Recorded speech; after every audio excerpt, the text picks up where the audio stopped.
آج سے ٹھیک 50 سال قبل 7 مارچ 1971 کو Ramna race course ground Dhaka میں شیخ مجیب الرحمان نے 19 منٹ طویل تقریر کے دوران سول نافرمانی کا اعلان کرتے ہوئے 5 اعلانات کیے۔ لوگ ٹیکس ادا نہ کریں، سرکاری ملازمین شیخ مجیب الرحمان سے احکامات وصول کریں، مشرقی پاکستان کی سیکرٹریٹ، تمام سرکاری ادارے اور عدالتیں ہڑتال پر چلی جائیں، ٹیلی فون صرف لوکل کالیں ملائیں اور بندرگاہیں اور ریلوے کسی قانون نافذ کرنے والے ادارے سے تعاون نہ کریں۔ تقریر کے آخر میں اس نے بنگلہ دیش کا پرچم لہراتے ہوئے کہا، اس دفعہ ہماری جدوجہد خود مختاری کے لیے نہیں بلکہ آزادی کے لیے ہے۔ مجیب الرحمان کی یہ تقریر یونیسکو کی عالمی یادداشتوں کے register memory of world register میں محفوظ ہے۔ اگرتلہ سازش کیس میں شیخ مجیب الرحمان پر غداری اور بھارت کے ساتھ مل کر مشرقی پاکستان کی علیحدگی کی سازش کا مقدمہ 1968 میں چلنا شروع ہوا تھا اور اس وقت سے پورے ملک میں اس پر گفتگو جاری تھی۔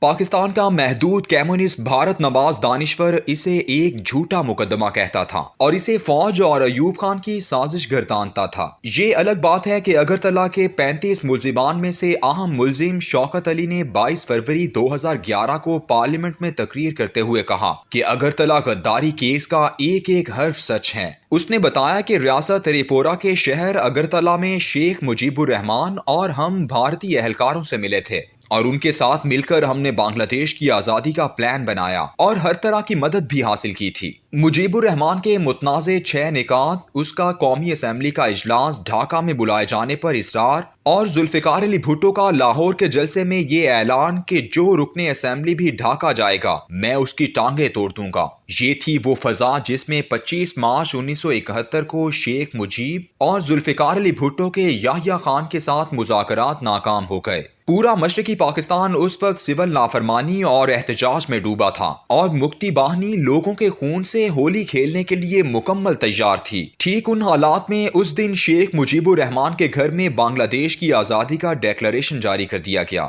اگلے دن یعنی 26 مارچ کی خبروں میں 3 اہم خبریں ایک ساتھ نمایاں تھیں۔ انتقال اقتدار کے مذاکرات کی ناکامی، سول نافرمانی روکنے کے لیے فوج کا آپریشن سرچ لائٹ کا آغاز اور عوامی لیگ کی جانب سے آزادی کے ڈیکلریشن کا اعلان۔ 25 مارچ سے 16 دسمبر 1971 یعنی سقوط ڈھاکہ تک کی ایک خونچکا تاریخ ہے، لیکن اس تاریخ کی سب سے بڑی گواہی بھارتی وزیر اعظم نریندر مودی کا وہ اعتراف اور انکشاف ہے جو اس نے 25 مئی 2018 کو ڈھاکہ میں بنگلہ دیش بھون کے افتتاح پر تقریر میں کیا تھا کہ پاکستان سے مشرقی پاکستان کی علیحدگی کی تحریک میں بھارت کی فوج نے بنگالیوں کا ساتھ دیا۔ سابقہ مشرقی پاکستان اور موجودہ بنگلہ دیش کی 50 سالہ تاریخ نشیب و فراز سے بھری ہوئی ہے۔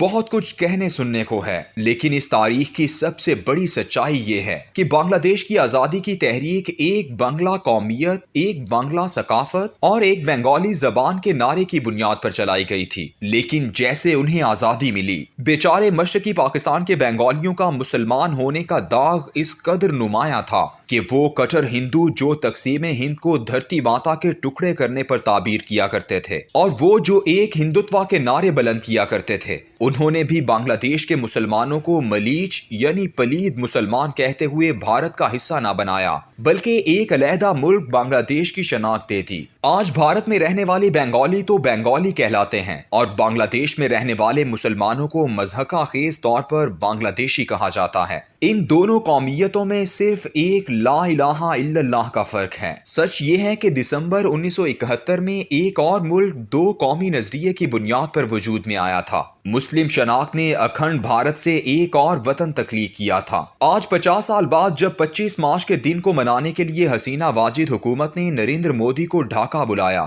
تو ملک گیر مظاہرے شروع ہو گئے۔ حسینہ واجد کی حکومت جماعت اسلامی کے رہنماؤں کو 1971 کے حوالے سے پھانسیاں دے کر یہ سمجھ بیٹھی تھی کہ بھارت سے محبت کا جلا ہوا درخت دوبارہ ہرا کیا جا سکے گا، لیکن ایسا نہ ہو سکا۔ گزشتہ جمعے کی نماز کے بعد بیت المکرم سے جو جلوس برآمد ہوا، اس کی تعداد کی کثرت اور نعروں کے غصے نے دنیا کو حیران کر کے رکھ دیا۔ ہجوم نعرہ زن تھا کہ اگر نریندر مودی ڈھاکہ آیا تو پھر ہم سب دہشت گرد بن جائیں گے، پورا بنگال افغانستان بن جائے گا، مودی دہشت گرد ہے، اس نے مسلمانوں کا قتل عام کیا ہے۔